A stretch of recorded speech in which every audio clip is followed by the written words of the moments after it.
Hello there. News is kind of slow at the moment as we await the excerpt of A Starless Clan number 3, but what we do have recently is some new Polish art, the cover of Dawn of the Clans number 2, and some pictures from the new illustrated edition of Forets of Secrets.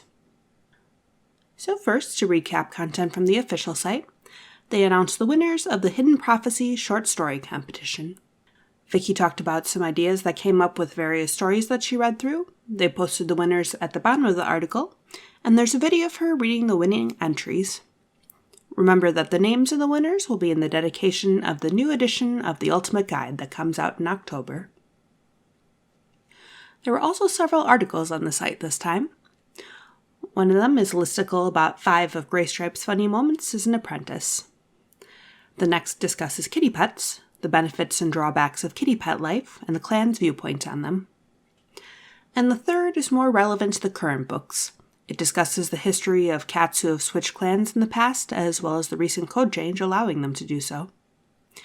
It also teases a little bit of the upcoming books without spoilers. Barry Hart's concerns point to an important question that lies at the heart of the clan swapping controversy. What is it that makes a strong clan?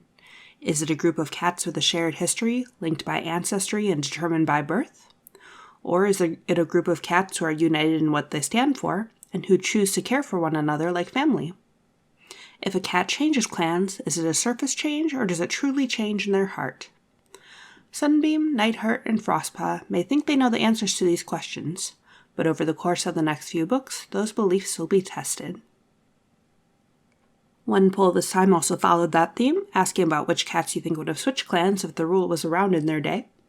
And the other was unrelated and asks whether you think hunting or fighting skill is more important when considering if someone is a good warrior. And the last thing we have to discuss today is some new Polish art.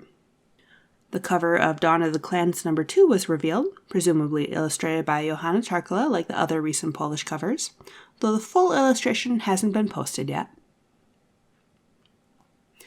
And then the Polish illustrated edition of Forets of Secrets is released this week, so the Polish publisher has been posting some art from the book. And these images, like the illustrated versions of books 1 and 2, were illustrated by Joanna Mozinska. This one appears to be Fireheart dreaming of Spotted Leaf. Here's one of Mistyfoot's kits in the flood. And this one looks pretty clearly like Tiger Claw, considering the scar on his nose. This one shows Fireheart looking at a bird. Here he is looking at Graystripe and Silverstream. And I'm guessing this is probably Featherkit with her mother Silverstream. And that's it for this time. We're now at less than a month until the release of A Starless Clan number 3, Shadow, so hopefully we'll be here talking about the excerpt next week. Hope everyone has a good rest of your week.